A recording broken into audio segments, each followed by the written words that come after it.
Assalomu alaykum. Efirda kun xabarlari kanali. Eronning eng mashhur kishilaridan biri va Eron tashqi ishlar vaziri Abbos Aroqchi o'z X tarmog'ida shunday deb post joyladi. Aroqchi o'z X tarmog'ida shunday deb post qoldirgan: Eron va AQSh o'rtasida hech qanday kelishuvlar bo'lmaydi va Eron o'z yadroviy dasturidan hech qachon voz kechmaydi va uran qazib olishni ham hech qachon to'xtatmaydi deb o'z X tarmog'iga joylagan. Bu esa juda katta shov-shuvlarga sabab bo'lmoqda. Aroqchining ushbu postidan so'ng Qo'shma Shtatlarning qo'shtirnoq ichida tinchliksevar prezidenti Donald Trampning jahli chiqqan bo'lsa ajab emas. Donald Trampning nafsi kundan kunga hakalak otib, hali u yerni, hali bu yerni bosib olmoqchi bo'lyapti. Qo'shma Shtatlarning biroz avvalgi operatsiyasi Venesuelada muvaffaqiyatli yakunlangandan so'ng Qo'shma Shtatlar prezidenti menga hamma narsa mumkin deb o'ylamoqda.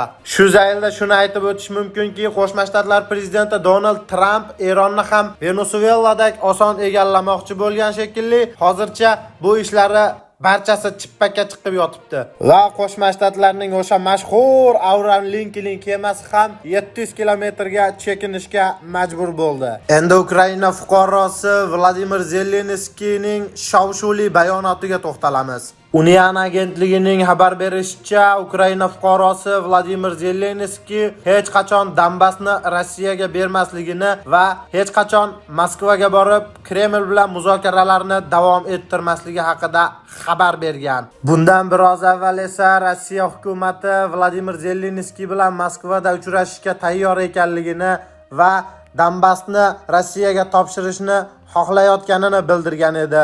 Rossiya hukumatı yana shuni xabar bergan ediki, Ukraina va Rossiya o'rtasidagi muzokaralar uchun Moskvadan ideal joy yo'qligini bildirgan edi. Ko'rib turibsizki, Zelenskiy hech qachon Moskvaga bormaydi va Donbassni hech qachon Moskvaga bermaydi. Hurmatli do'stlar, bundan shuni bilishimiz mumkinki, Ukraina va Rossiya o'rtasidagi mojaro hali beri tinchimaydi.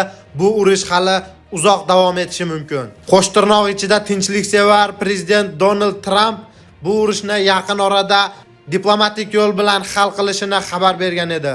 Donald Trampga shuni maslahat bergan bo'lar edik. Donald Trump Ukraina va Rossiya muammosini emas, aksincha Eron va AQSh muammosini tezroq yechib, diplomatik yo'l bilan bu ishni ham hal qilsa, juda maqsadga muvofiq bo'lar edi. Kanalimizga obuna bo'ling, kanalimizni like bosib qo'llab-quvvatlang.